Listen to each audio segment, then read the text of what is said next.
Sa Lunes, ihahatid po ng GMA News and Public Affairs ang pinakamalawak na election coverage ngayong taon. Halos isang taon pong pinaghandaan para sa inyo to, mga kapuso. Narito ang report.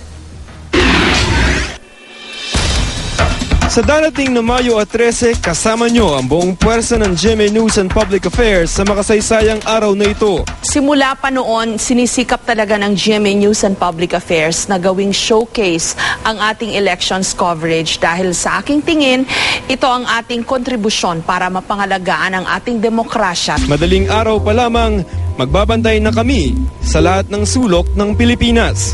Pakalat tayo ng mahigit 120 TV news reporters backed up by yung buong pwersa ng GMA News Online at saka ng RGMA radio stations natin kasama ng DZBB. Hindi pa kasama dyan yung partner natin na Catholic Media Network. At ang halos 200 na news TV stringers natin dito sa Pilipinas at sa abroad. Kaya talaga naman pag may nangyari sa araw na eleksyon, agad-agad nilang malalaman yan mula sa atin. Katuwang din ng GMA ang iba't ibang organisasyon sa mas pinalakas na serbisyong totoo. 23 partners in all, so this is quite possibly the biggest conglomeration of partners for any election coverage. And we have schools, we have civic organizations, private firms, and of course we have media organizations, and telecom giants are also joining us. We're also putting together 10 Serbisyong Totoo booths scattered all throughout Metro Manila. Tututukan mula botohan hanggang bilangan. Sa telebisyon, makakatulong sa produksyon ng Eleksyon 2013, the GMA News and Public Affairs coverage, ang batikang producer na si Tony Toviera. Maging sa inyong mga gadgets, ang mga datos at impormasyon, abot kamay, real time. Ang ginawa ni GMA, nag-invest talaga siya to make sure na yung mga kasangkapan, mga servers, mga connections natin from PAYUs papunta dito is more than sufficient para ma-handle natin yung mga load o yung laki ng data na pumapasok galing COMELEC. Ang lahat ng dapat nyong malaman, ihahatid namin sa paraang naiintindihan at napapakinabangan. Gamit ang world-class at state-of-the-art na teknolohiyang Tatak Kapuso.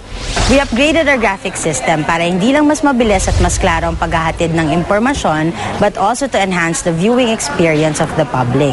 Iba't ibang presentations ang hinihanda namin, including social media visualizations kung saan pati ang mga manonood pwedeng makibahagi. Pati kayo, makakasama namin sa pagbabantay. Maging kayo mga kapuso, kahit nasa botohan kayo o nasa inyong mga tahanan, ay pwedeng makibahagi sa amin.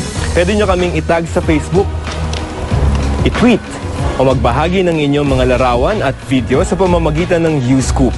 Dahil ang boses nyo ang gusto naming mapakinggan. Sa isang demokrasya, importante yung bawat boto at importante yung bawat botante.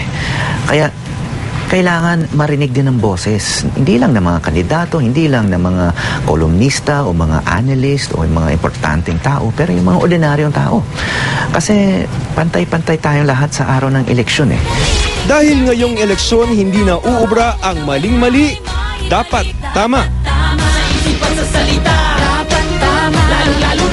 Yung GMA News and Public Affairs, since early this year, naglabas na tayo ng mga advocacies para tulungan yung mga voters kung anong gagawin nila pagdating ng election mismo. Ang inyong maaasahan, serbisyong walang kinikilingan, walang pinoprotektahan, walang kasinungalingan. Makatitiyak kayong sineseryoso namin yan. Tumagal ng almost 1 year yung preparations natin involving the various departments in the network.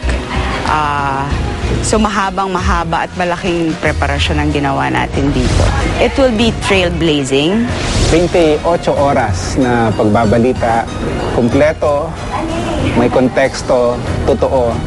Ang mga boto, sama-sama nating tututukan.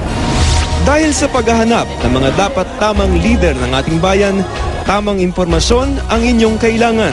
At ang GMA News and Public Affairs ang inyong maaasahan. Marami tayong i-introduce na improvements, no? At magiging mas malawak ang ating coverage. Ang pareho ay ang ating tatak serbisyong totoo, yung ating paraan ng pagbabalita na walang kinikilingan, walang pinoprotektahan, walang kasinungalingan, serbisyong totoo lamang. Joseph Morong, GMA News.